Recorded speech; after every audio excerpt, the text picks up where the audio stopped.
Hello, my Facebook friends and my YouTube friends. It is the 25th of April 2022, and I'm broadcasting live from my 105-year-old house here in Klamath Falls, Oregon, in the United States of America. I was blessed to be born in 1955, so it makes me 66. Okay, and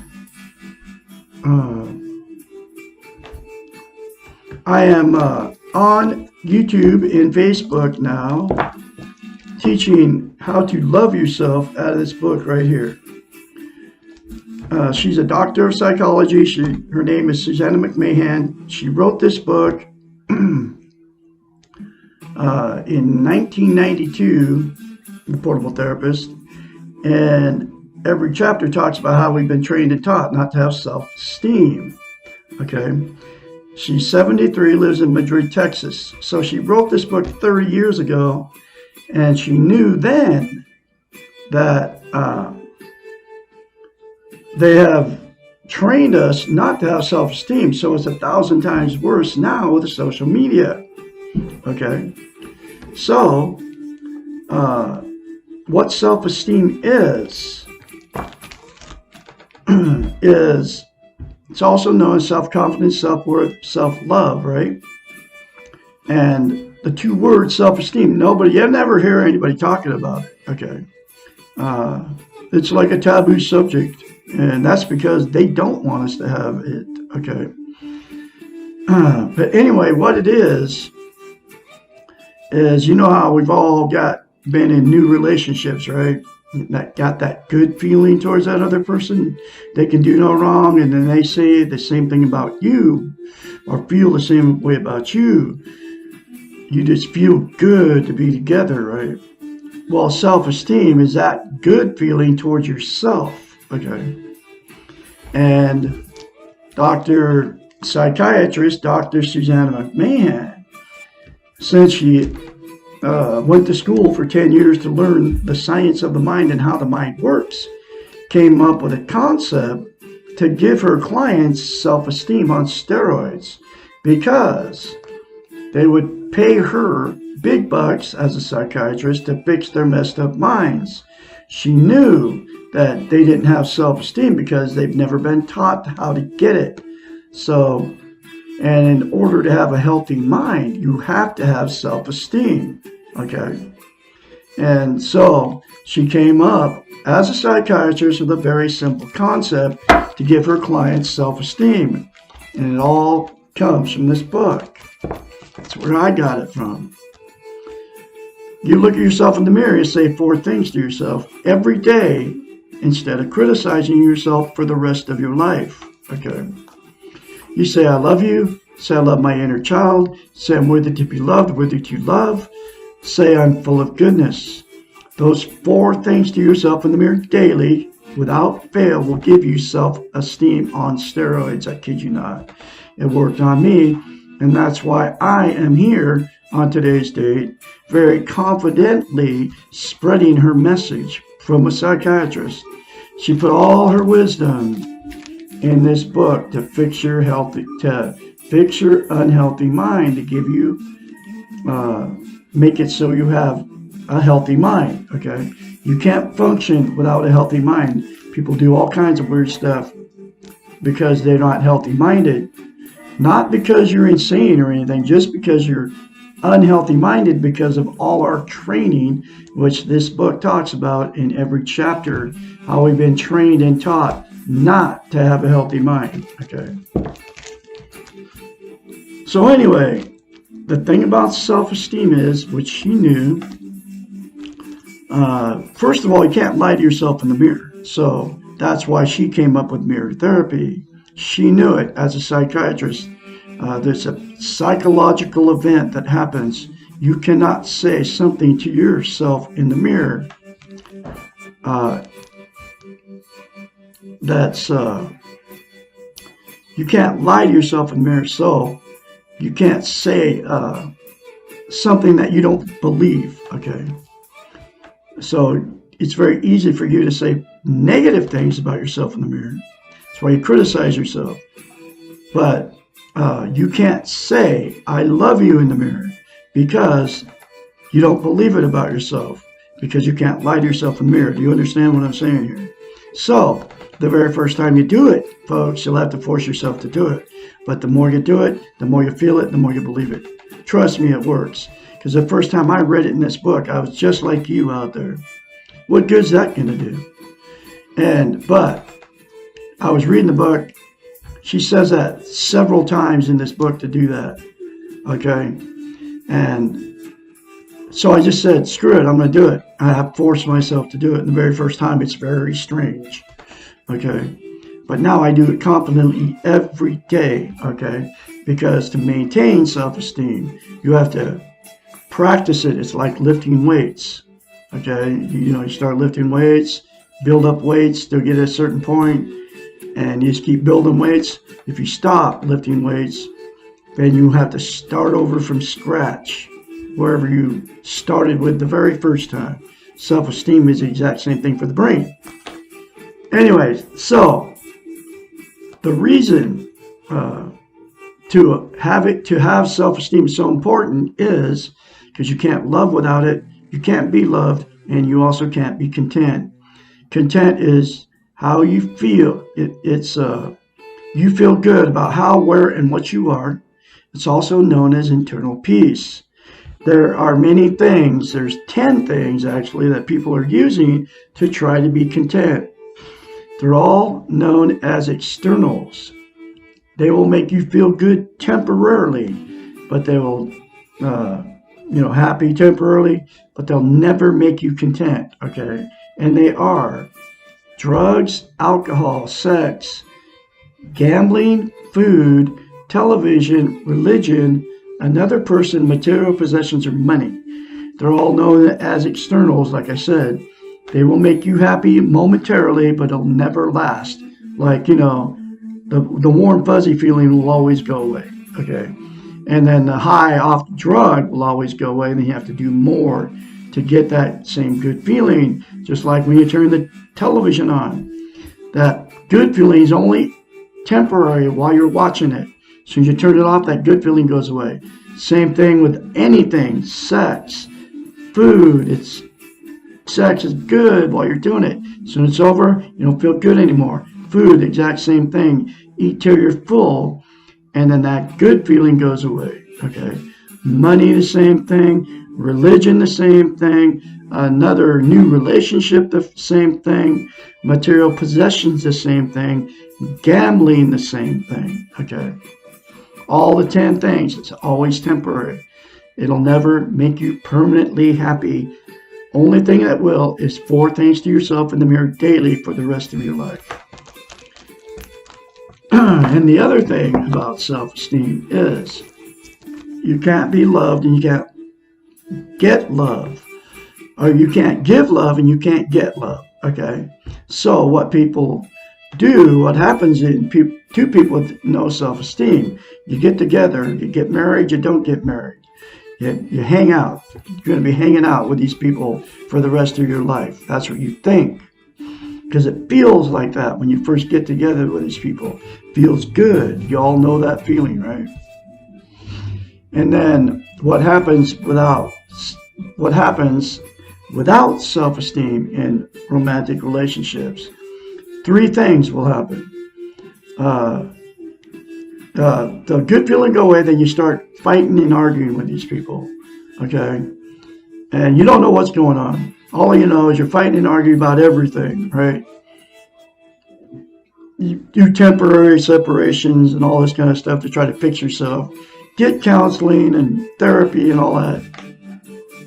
But it never fixes it. You apologize, and then to each other, and then it's never going to happen again. And then it all keeps happening over and over again. And in toxic relationships without self-esteem. So then what happens is people split up because of it. They'll divorce, or, if you just go away because you can't get along with them, right? So then what happens is, in those, the two people will go blame everybody. You go to your friends, you go to your family, you blame each other, okay? Because nobody wants to be at fault. But it's neither one of your faults, because you both went in without self-esteem into the relationship. But you go blame everybody else. And then you'll go jump back in another relationship, okay, before you get self-esteem. And then the exact same thing will happen. It's why I've been married 4 times. It's why you've been married more than once. It's why you've had many failed relationships. Because you jump back in and the same thing happened, okay? The second thing that'll happen in toxic relationships with no self-esteem is you'll stay together forever. You all know people have done it, okay? And the reason you stay, even though it's toxic, and you both know it's toxic, and you don't have any sex, and the love is gone, and it's just like stale and boring, and you just stay together because you don't want to be a failure. You don't want to be an embarrassment to all your friends and family, so you stick it out. You don't want to be alone, and you have nowhere to go. You need that person for whatever reason, so you just stick it out. And people are doing that too, by the millions, by the billions, actually. And people are relationship jumping by the billions. And then the last thing that'll happen is you'll just go, screw it. As your woman, you'll quit putting your makeup on. And man, you'll quit shaving. And you'll just screw life. I'm just going to, you don't take care of yourself anymore. Because you're all burned out on trying to make a relationship work. Because you can't make it work without self-esteem. The same thing. And you just go screw it and then just be alone. You can see people all over the place, especially the older people. You can see them out and about, okay, running around. And they don't care anymore. They don't take care of themselves, right? Because they don't have self-love. If they had self-love, they would take care of themselves, okay? Even though they went through that split up or the person died or whatever, But anyway, so that's the 3 things that'll happen, okay? And the only cure for all of those situations is the 4 things to yourself in the mirror daily without fail. If you're in the middle of a toxic relationship, if both people did it, it would heal your marriage or your relationship. And you wouldn't become a relationship jumper anymore, like me. I've been single now for pushing 18 months, and I haven't jumped back in another relationship because I attained self-esteem in that period. And the only way to get a healthy relationship is to have self-esteem, self-love before you go into one. And then you'll attract somebody just like you. Because I'm not done with romantic relationships. I take care of myself because I have self-esteem now.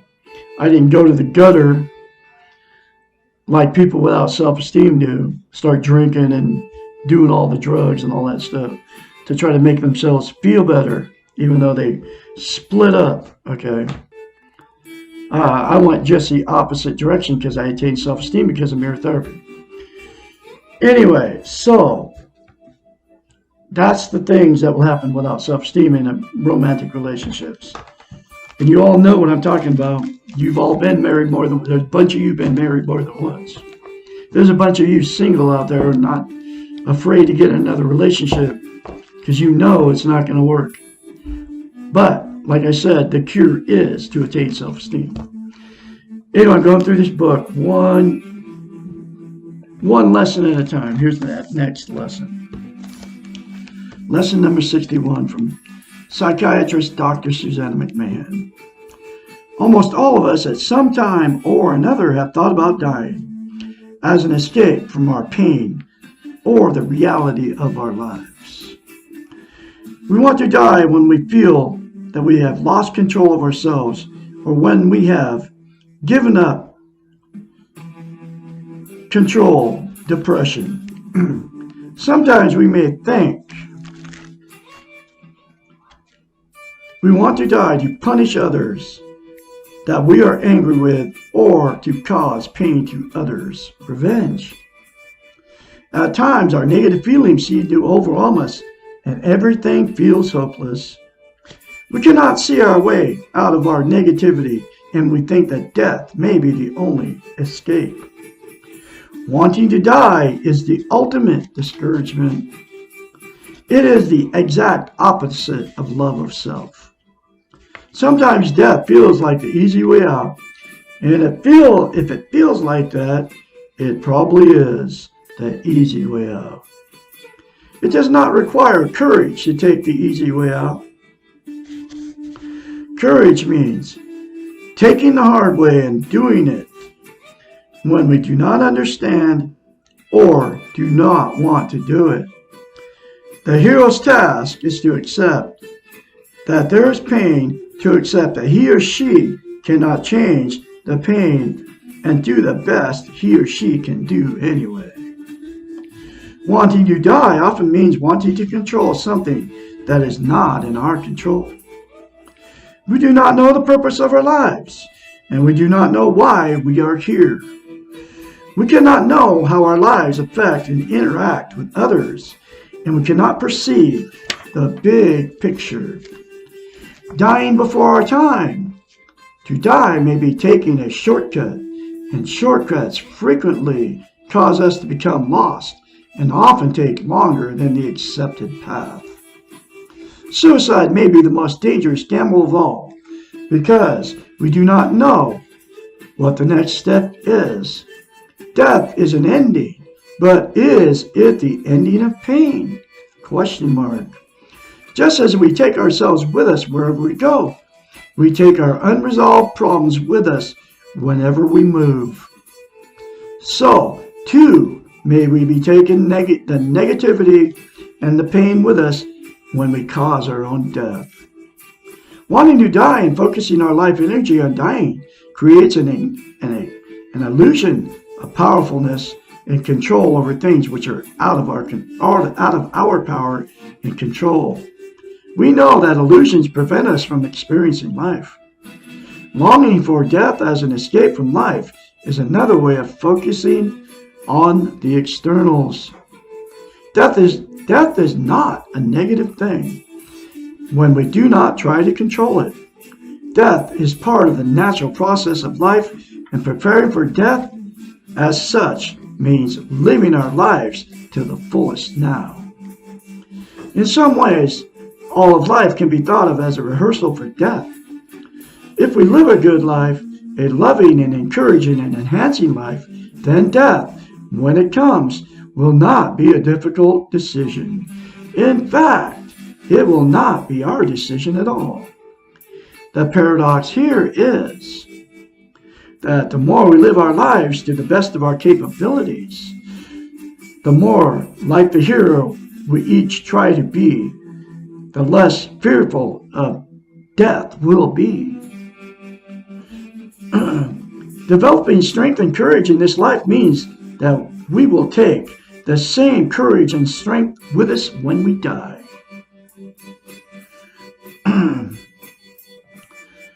When we accept the pain of our lives in the present, we become prepared to accept whatever happens to the future. Because we cannot know our purpose in this life, why not prepare for all eventualities? If you are truly discouraged and thinking of taking the easy way out, seek encouragement. It is out there, and you deserve to die in the best place you can be in.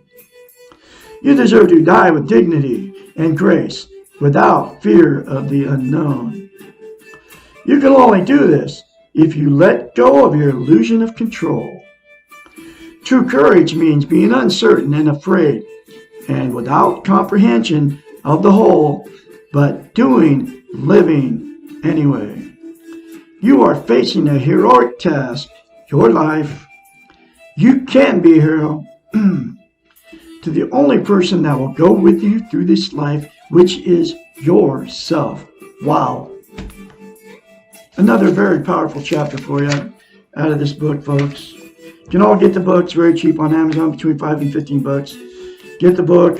I'm going to have another lesson for you tomorrow, which is, why do I feel so weak when I ask for help?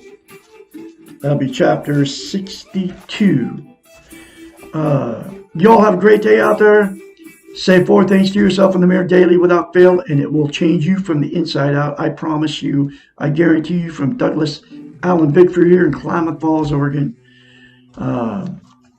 You only hear it from Douglas Allen Bickford that to say I love you in the mirror and say that you are full of goodness, because you all are full of goodness, just like I am, and we are all connected. Okay.